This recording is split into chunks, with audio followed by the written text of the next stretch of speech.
आरोपांची राळ उठलेल्या गृहराज्यमंत्री योगेश कदम यांची उपमुख्यमंत्री एकनाथ शिंदे यांनी पाठराखण केली। योगेश, चिंता करू नको, एकनाथ शिंदे तुझ्या पाठीशी आहेत असं त्यांनी म्हटलंय। तर योगेशवर खोटे आरोप करणाऱ्यांनी पुरावे द्यावेत आणि त्यांचा डान्स बार प्रकरणामध्ये काडी मात्र संबंध नसल्याचा दावा देखील त्यांनी केलाय।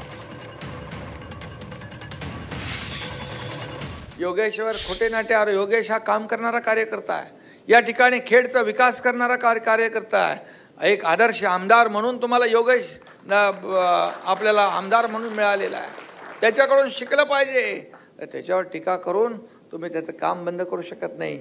या तुमच्या प्रकरणामध्ये त्याचा काडीचाही संबंध नाही आणि राजीनाम्याची मागणी करताय। आमच्या दोघांचं एक आहे, हम किसी को छेड़ते नहीं, हमें जो छेड़ेगा उसको छोड़ते नहीं। आणि म्हणून आणि जे काँग्रेसच्या इशाऱ्यावर नाचतात त्यांनी डान्स बारबद्दल बोलावं। हा एवढा मोठा जोक आहे, विनोद आहे। आणि म्हणून मी आपल्याला एवढं सांगतो, योगेश काही चिंता करू नको, डिस्टर्ब होण्याचं कारण नाही, काम करायचं आहे। तुझ्या मागे भाईत आहे, पण अख्खी शिवसेना आणि हा एकनाथ शिंदे खंबीरपणे उभा आहे।